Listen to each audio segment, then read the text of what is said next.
There you are. You know what they say, always leave the trail in a better condition than you found it, right? Oh, heck, we gotta get going. Let's go.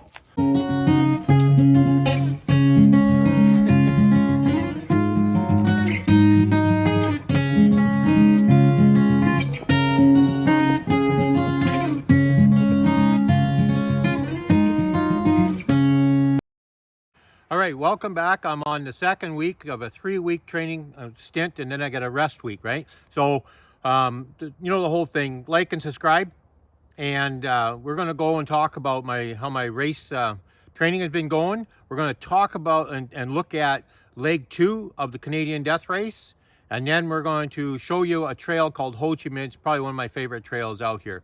So let's go take a look at how the training is going. I had a full week of training to complete the Canadian Death Race, because that's what this is all about. So aerobic runs, fun runs, tempo runs, rest day, fun runs, and long run. Hey people, we've got 161 days before the Canadian Death Race, or 23 weeks. All right. So out of this week benefit was a long run I added the hill. It's about 3 kilometers, 600 meters, and the tempo run is definitely paying off dividends. So last week I did 48 kilometers over 6.5 hours. This time I did 51 kilometers over 7.5 hours. Well, for the few extra kilometers, how come so long? It's the long run. I added that hill in there and it sure beat me up. But I still did a 10:24 average minute per kilometer. 11:28 is what I need minimum to get to the end of the death race. And when I did leg 2 back in 2017, I actually was at 11:22. So this is looking better. I know it's only 16 kilometers, but we're going to get that and push it up to 27. And hopefully we maintain this 10:24 or even lower it.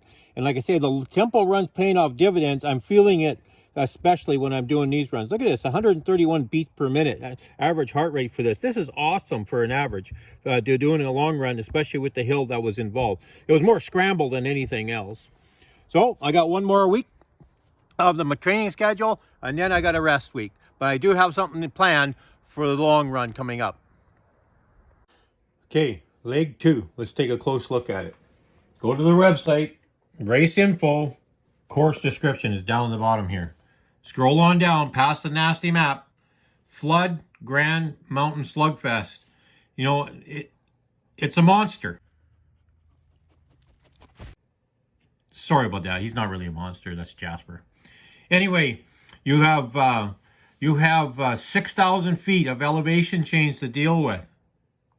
You're going to go up Flood, and you're going to go up Grand Mountain. The power line down the front of Grand Mountain leading back to town is called the most dangerous part of the entire course. That's where you see all the videos of people tripping and falling and crashing. Don't blow your quads out coming down there. They say it's the steep rocky bluffs, unstable footing running downhill. Absolutely, a lot of people get injured and are tapped out on this leg.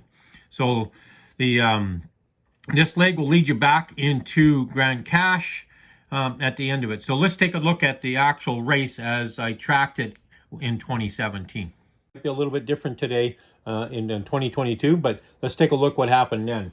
Here it took 27 kilometers to do this run. It took me just under 5 hours, and it's a toughie, no doubt about it. And here's the actual track right here.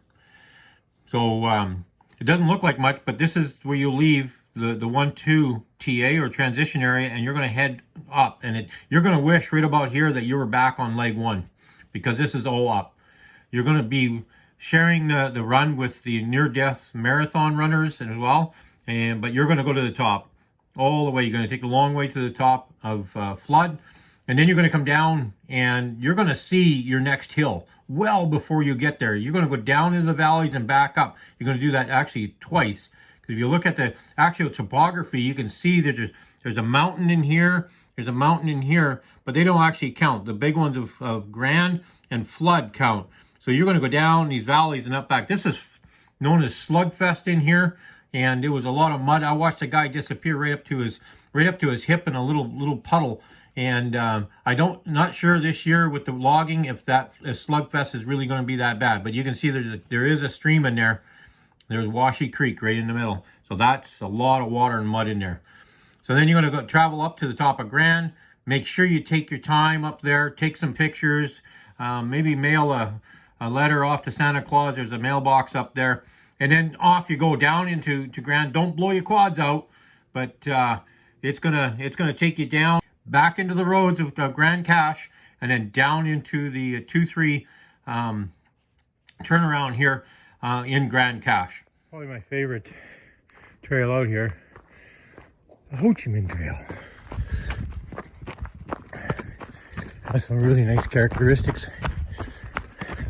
Goes down into a little creek bottom, then back out the other side to the ridge that actually you see in the intro.